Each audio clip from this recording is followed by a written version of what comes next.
Voltando um pouco para o tema do nosso programa de hoje, doutor Adalto, nós vamos falar sobre longevidade e essa técnica da iridologia, somada também a de microscopia de campo claro e campo escuro, que é uma coisa que a gente tem verdadeira paixão, porque a gente olha no sangue vivo ali naquele momento, uma série de identificações, como empilhamento de hemoglobina, por exemplo, presença de Candida albicans e outros vírus, e etc, e etc. E nós vamos aproveitar e assistir praticamente alguns slides desta aula. Essa aula o senhor ministrou aonde, doutor? Então, na verdade, foi uma aula assim, específica que se reuniu os experts de um congresso internacional. Tá certo. Vocês podem mandar perguntas para o Facebook, tá aí, Gabi? A Gabriele está aqui acompanhando tanto o Facebook quanto o Instagram. Vocês podem mandar críticas, sugestões, perguntas, enfim. Nós estamos ao vivo para responder aqui a todos. Vamos falar um pouco da técnica do campo escuro, microscopia de campo escuro. A microscopia de campo escuro também nasceu na Alemanha, né? Nós temos aí há mais de 50 anos atrás, com o sistema Gutter-Ederlein. Gutter-Ederlein, então, passou 72 horas no microscópio, observando uma patologia, e ele queria verificar as mudanças, né, polimórficas que existia na célula sanguínea. Como é uma microscopia de campo escuro, a diferença entre microscopia de campo escuro e microscopia de campo claro está que a microscopia de campo claro você vê fora da célula. Já a microscopia de campo escuro você vê intracelular e você vê também o pH e o terreno biológico, ou melhor, existem os colóides que foram descobridos por Gutter-Ederlein. Esses colóides são proteína, são partículas até invisíveis ao campo claro, somente visíveis ao campo escuro, que a gente verifica essa modificação e se correlaciona à patologia no início, patologia crônica e uma patologia degenerativa. Então, por essas observações, nós podemos ver que na microscopia de campo escuro, a gente pode verificar se tem essa evolução do pH, né? Quando nós falamos em pH, já aproveito para puxar sobre a longevidade de anos, né? Quanto mais velha uma pessoa, quanto mais idosa é a pessoa, quanto mais idade ela tem, vai se concentrando maior toxinas.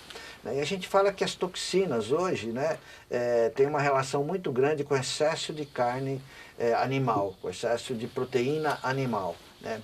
Foi verificado, né, o plasma sanguíneo num campo escuro dos vegetarianos, né, que estavam se desintoxicando, e quem come carne praticamente quase todos os dias e que tem a mesma idade, né, nós verificamos então que as proteínas, elas realmente, quando elas são mal digeridas por falta de sucos gástricos, que com o envelhecimento, seria aquele assunto tão importante de regulagem do nosso eixo da saúde, que seria o trato gastrointestinal, colocando aí o ácido clorídrico em ordem, né, natural, que nós deveríamos ter e que nós não temos. Que acaba decaindo a partir dos 30 anos, né, doutor? Exatamente, a partir dos 27 anos, 30 anos, começa esse envelhecimento e essa diminuição de secreção de ácido clorídrico estomacal. Com isso, a gente verificou que as pessoas que têm essa idade e comem muita proteína, têm normalmente um pH muito ácido. Eu não estou querendo fazer nenhuma filosofia com relação a vegetariano ou ao carnívoro, né? A gente tem que lembrar, por exemplo, eu estou há 41 anos sem comer carne vermelha, sem comer carne de frango, e 16 anos para cá eu parti para comer peixes de escama, que são peixes que não são, por exemplo, como o salmão, como a tilápia, como a truta, que são peixes de viveiros, que são criados, né, com ração. Você não come, não como. Só como peixe do mar, né, são os peixes do mar que também não como praticamente todo mês, né, mais ocasional agora, né, e a minha proteína principal, que eu recomendo e que se considera o segundo alimento mais importante e completo do mundo, que seria a gema de ovo caipira, orgânica, né, somente a gema, um ovo quente que não deve passar de 2 minutos, então 120 minutos de fervura numa água mineral, né, numa chaleira de inox, né, e você comer 3 gemas de ovo, você está dando, cada gema de ovo tem 3 gramas de proteína, na qual nós já começamos pela manhã com a gema de ovo que tem os seus fosfolipídios, tem os seus antioxidantes, tem os seus bioflavonoides e tem a sua luteína. e tem todos os aminoácidos completos. Então, o primeiro alimento mais importante que tem no mundo seria justamente o leite materno. O segundo alimento que nós temos mais importante no mundo seria justamente a gema de ovo. O terceiro, leite de cabra. E o quarto, pólen de flores. Então nós temos 4 alimentos fundamentais para a gente regular, né, justamente a saúde de uma pessoa com uma qualidade boa de proteínas, né? Então nós precisamos de proteína de primeira qualidade.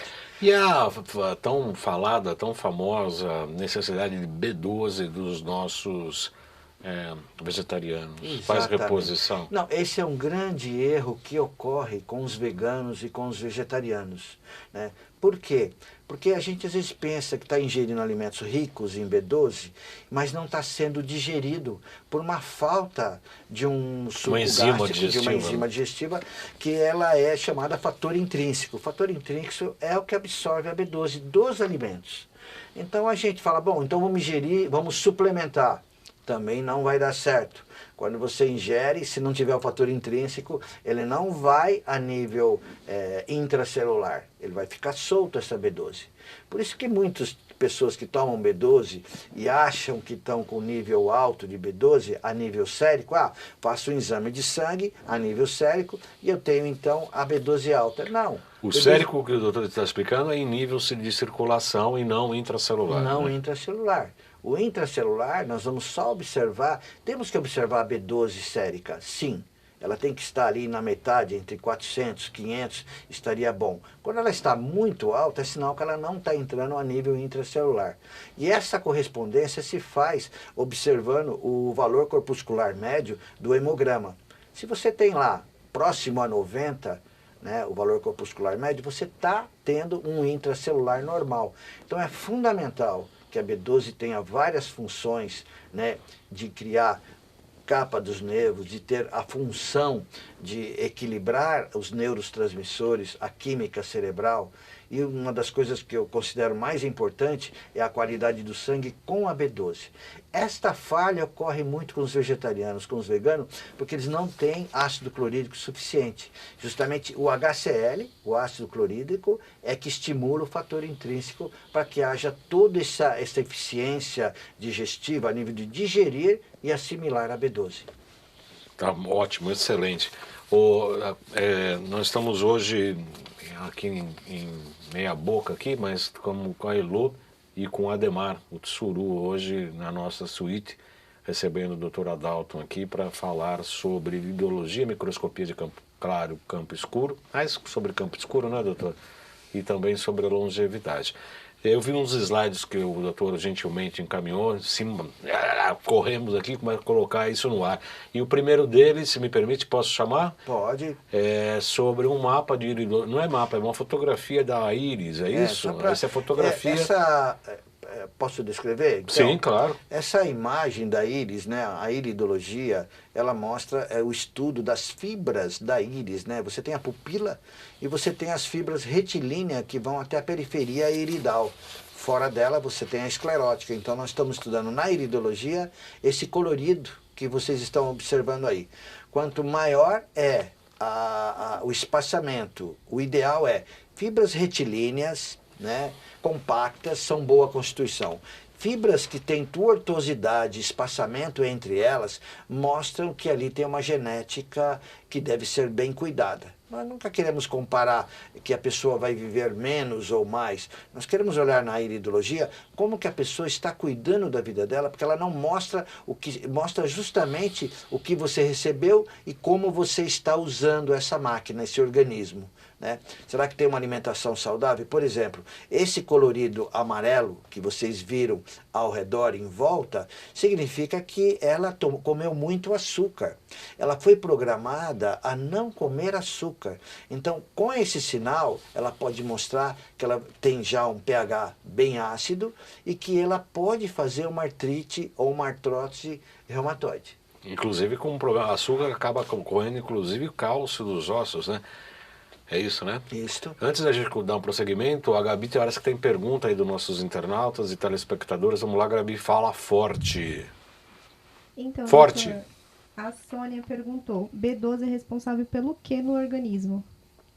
Nossa. A B12 ela vai ajudar a fazer a construção da mielina, que é a fundamental, capa do dos nervo, nervos, a e mielina. ela vai promover justamente o preenchimento do valor corpuscular médio. Quer dizer, o valor corpuscular médio, quer dizer, é aquele glóbulo vermelho que ele tem como se fosse uma bola cheia e que ela tem uma função de movimentar e ter uma eficiência metabólica melhor. A qualidade do sangue depende dessa B12.